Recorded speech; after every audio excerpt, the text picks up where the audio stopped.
Nithurshi and Murugan have different experiences from the ongoing genocide in Tamil Elam inflicted by the Sri Lankan state, and also the refugee experience in Australia.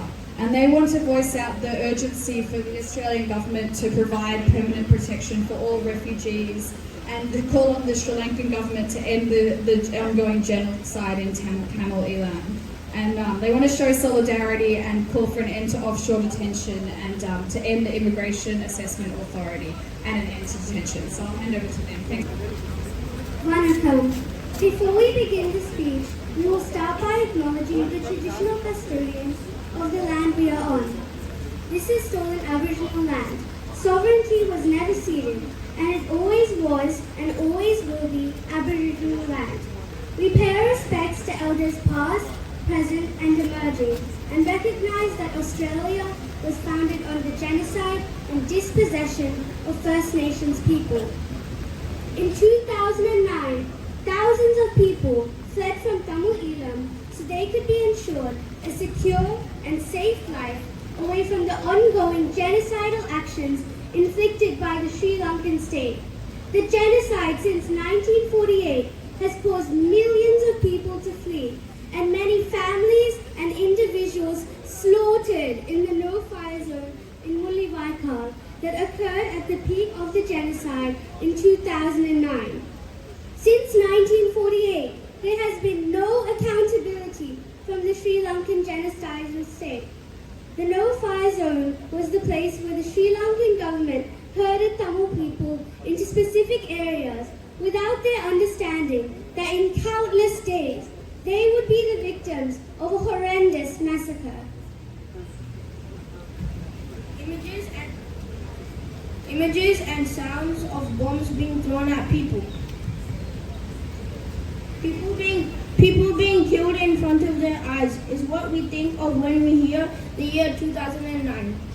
My father had to leave my mother and me as he knew Tamil Elam wasn't safe as the Sri Lankan army took over our land. He travelled in other countries alone, and I didn't meet him until I was 4. I was happy but also confused. A man who I forgot came back into my life and helped me remember and feel safe again.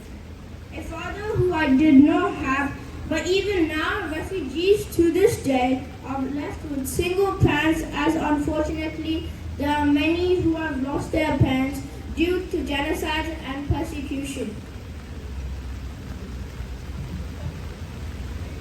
Today, those who fled from Tamil Elam to come to Australia continue to live in uncertainty.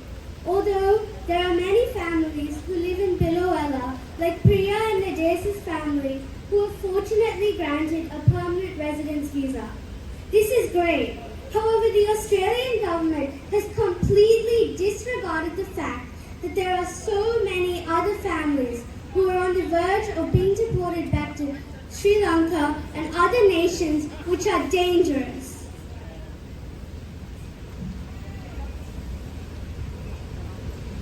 I only received my citizenship in 2020, and I felt a part of the Australian community, a community that bore me in. But there are many standing today who do not have this opportunity. Those are the visas unsure of their future. I'm only 11 years old and was lucky enough to receive citizenship. But what about children who are born here and not considered a citizen? Those who do not have a home to go back to, and those who are stateless. Where's the hope? Why are they left in the dark?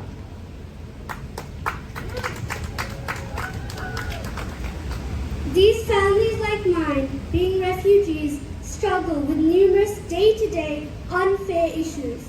One of the most significant issues being education issues. Everybody, regardless of their background, has the basic human right to education. An Australian citizen would be able to take out a student loan, so why shouldn't anybody else? Is it because us, refugees, are any less deserving of a good life with a stable income?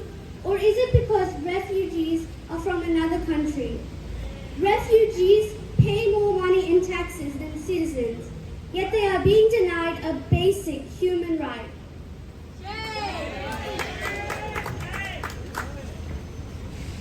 Today I stand here being only 11 years old. My passion lies in the fact that I want to represent Australia.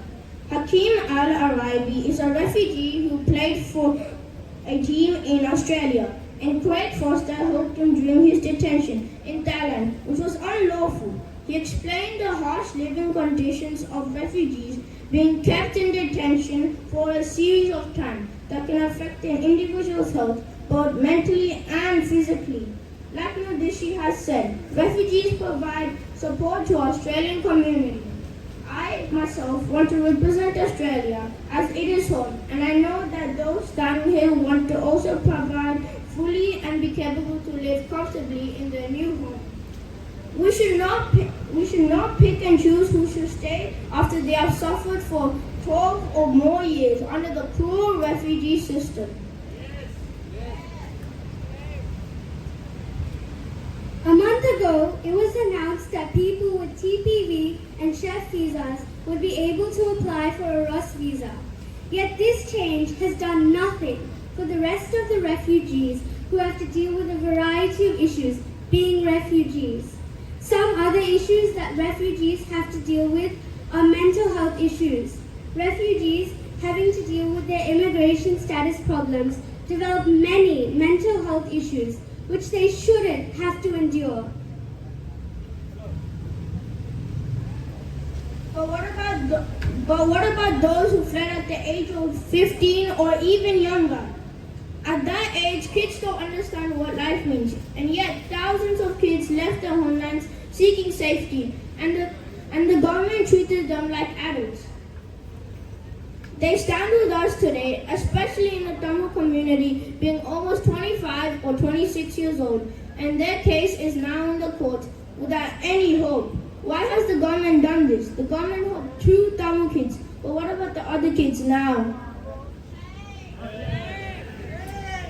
Refugees are human too, and are just as deserving of a good life as everybody else. But they are prevented from having one because they come from another country.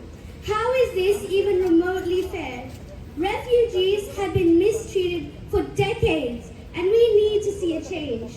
People shouldn't have to leave behind their own homeland, suffer through years away from family in detention centers, and be denied basic human rights because of persecution and because Australia won't accept them. There are people who have lived in Australia for over 10 years and are still not granted permanent visas. The system must change. The system must be created from the very beginning to provide safety and permanent protection for all. Nandri.